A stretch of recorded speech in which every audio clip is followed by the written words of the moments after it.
Hi, I'm Gigi, and this is No Cap. No Cap means no lie. We keep it 100 in our own element, our own vibe, our own way. Thanks for joining us again today as we explore Tulsa through the fun, powerful, and passionate lens of the town's next generation. What is a dreamer?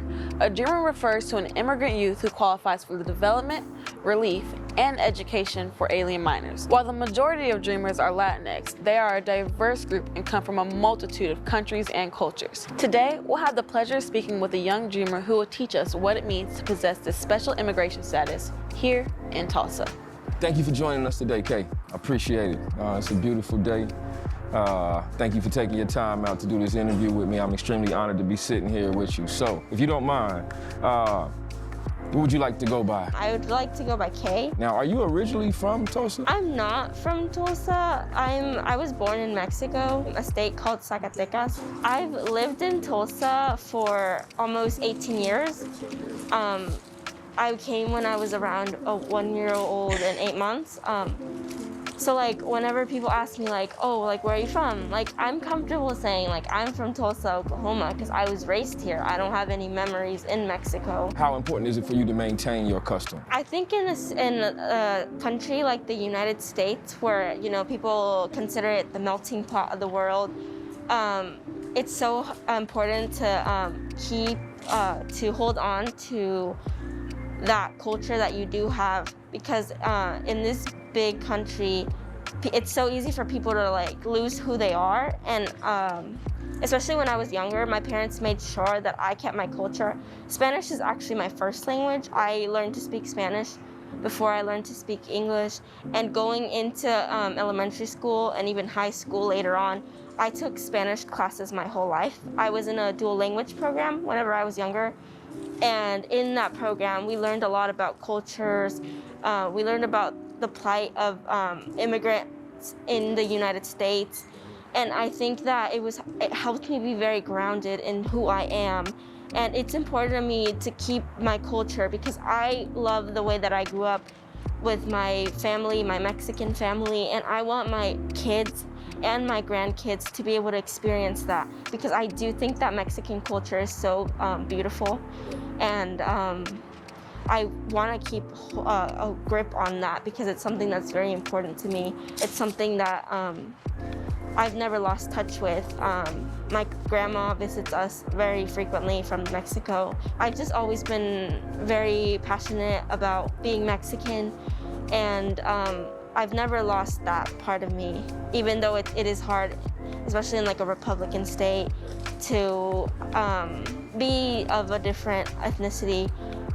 But I love my culture, and I never want to stop representing who I am. Why is it important for you and your family to have residency in a country and in a state that doesn't necessarily support your plight? The reason why it's so important for families like mine to have residency in this country is because, yes, there's so many difficulties and hardships that we go through being undocumented.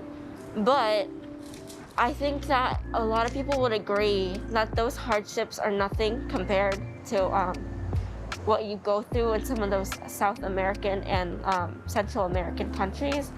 I personally, like where my family's from, there's been a lot of gang violence and a lot of issues because of drug trafficking. And I think that a lot of people don't realize that the people that flee those situations are usually not the criminals. Governments there don't do anything about it. And I think when they come to the United States, they we have this message of freedom that's told to people that like come to the US, there's freedom here. Like myself, I don't know what it's like to live in Mexico. And I've never had to live there. But hearing from my family in Mexico, from my cousins who are Mexican, who are female, I do realize that if my parents would have stayed in Mexico, I would not have the same opportunities as I have here. I want to be a physician's assistant, and I want to help people.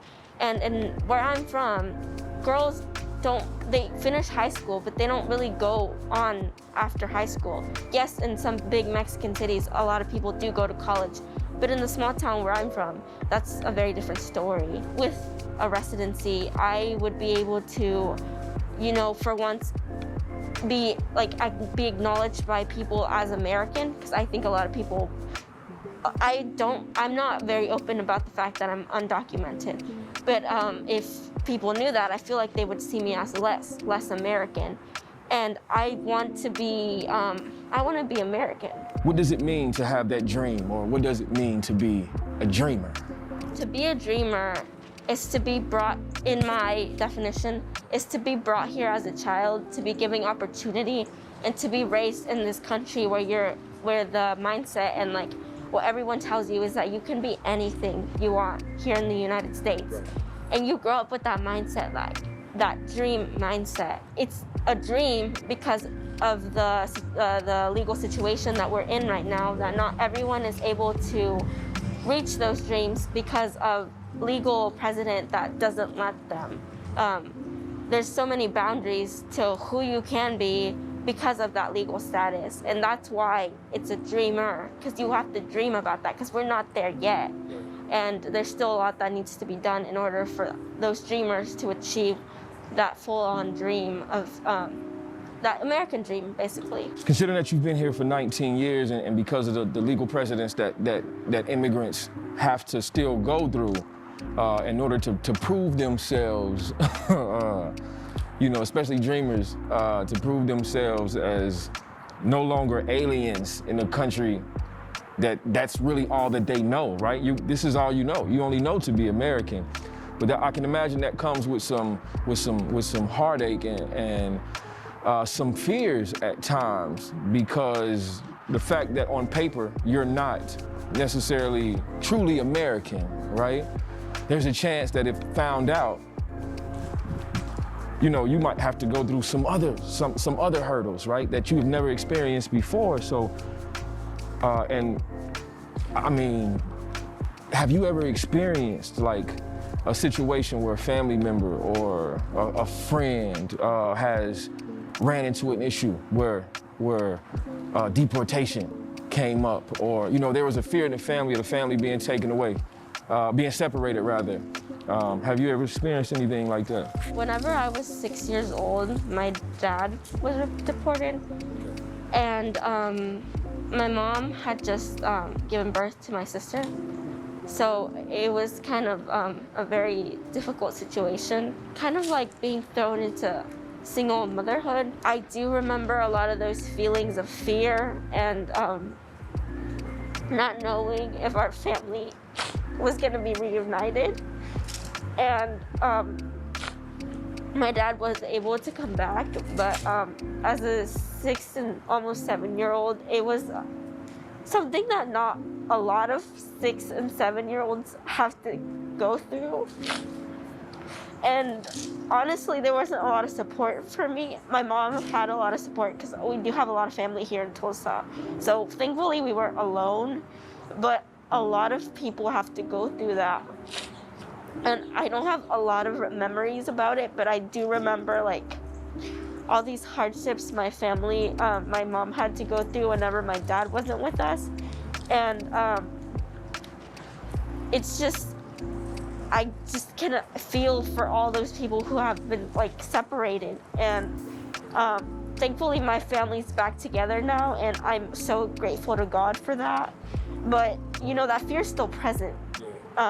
It's not gonna go away until these this legal situation is fixed, until there's a better and more clear path to citizenship. For people in the United States with a closed sense of reality, right? The other dreamers, right? The people that's in the clouds all the time.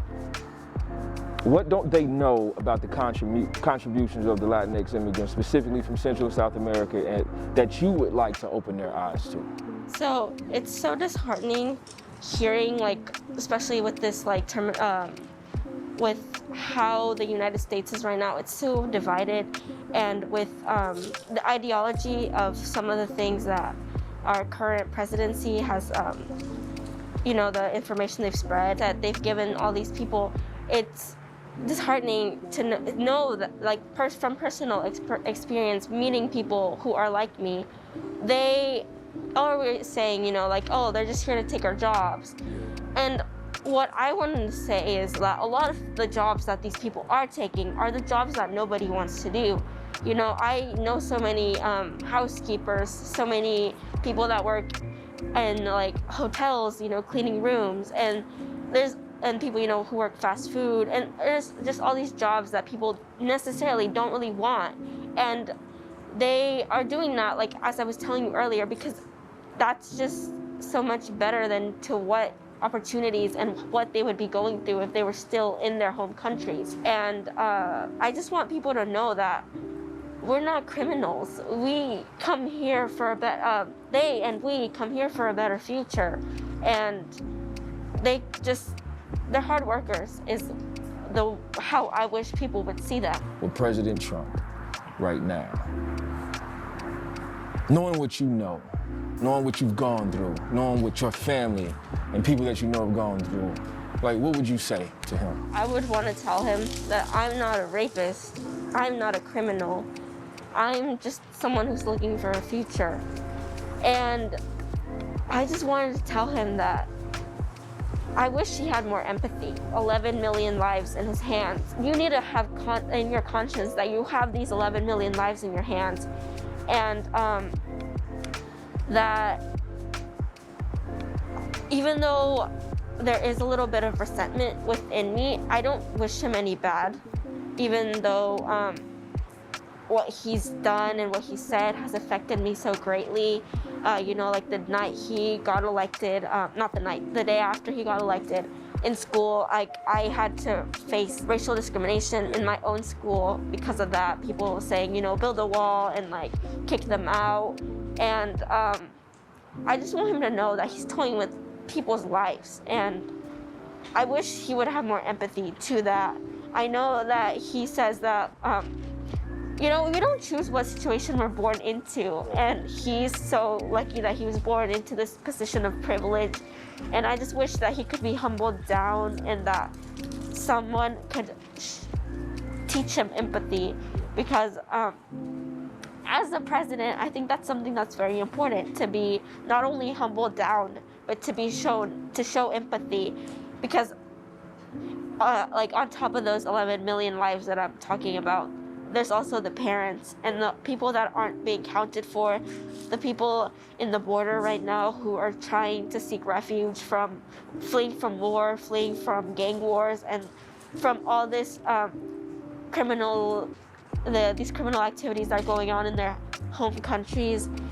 And I just wish that he would show more empathy and that he would really think before he spoke, because those words carry weight. Why is it important to fight? Why is it important to stand up? Why is it important to speak out? It's important to fight for me because I was raised by my parents to be a fighter. I was raised into thinking that when there's injustice, that you don't back down and that you don't stop until there's justice. When our current president was elected, I felt it was somber, I felt like my world was crashing down, especially with like his rhetoric and like with everything that he said. He wanted to build the wall, he wanted to kick us out. I just think that everything happens for a reason, and I think that my life did take a turn back then. But I think now that, America's taken a turn, my life's also taking a turn, and it's taking a turn in the right direction. And there's still a fight to be fought, because even though Donald Trump's going to be out of the White House, that doesn't necessarily mean that things are going to change. We still have to fight to be heard. We still have to fight for those legal changes to be made. And we still have to fight to be, even though we consider ourselves Americans, we still have to fight to be seen as Americans by everyone else, which is disheartening. But it makes us stronger. I think it does make us stronger. And I think I've been made stronger by the fact that, I'm a dreamer. I've always had to fight, and the fight's not over. I'm gonna continue to fight, because I think that whenever, I do reach my goals, that even after that, my goals are gonna be even greater. And I hope that one day I'm helping more people. What do you love about Tulsa? I love Tulsa because it's made me who I am. growing up here, going to school here in Tulsa, it's really kind of made me who I am. And I'm grateful that I've been able to grow up so close to my family, because I have a lot of family here in Tulsa. I love the fact that because it's so close to the border, my family who, has visas, and like my grandma, she's a resident, she can visit easily because it's not too far from Mexico. And I love the fact that because it's a red state, I know that's kind of a weird thing to say, but I've been taught to fight, like I've been taught to that not everything's gonna be handed to you.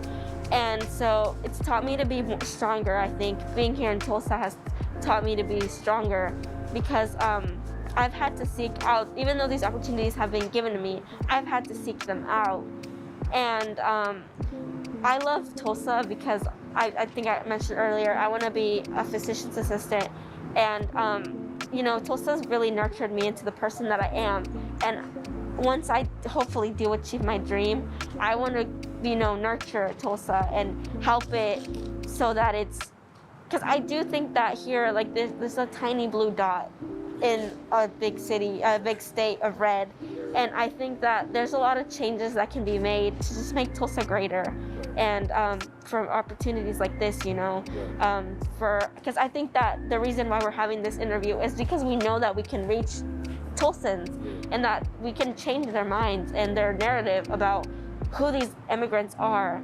And I love Tulsa, so yeah. Well, thank you so much for watching No Cap. I'm Quincey. I was joined by Kay. And Kay, thank you so much for joining us today. Thank you for teaching us. Thank you for schooling us. Thank you for letting us know the plight of the immigrant and what it feels like to be an American, an undocumented American. So thank you so much. And this is No Cap. I'm Quincey. Peace. Thanks for joining us today and sharing in this important conversation. Without legislation from Congress, Dreamers might be stuck in an uncertain immigration status forever. We are so grateful for stories like Kay's, and Dreamers like her are so courageous and strong. Our government should pass permanent protections for all Dreamers who call the U.S. home. If you like this video, make sure to hit the like button and press subscribe. Don't forget to hit all in the notifications so you don't miss a single video. Again, I'm your host Gigi, and join us every other week on YouTube for No Cap, the voice of the youth.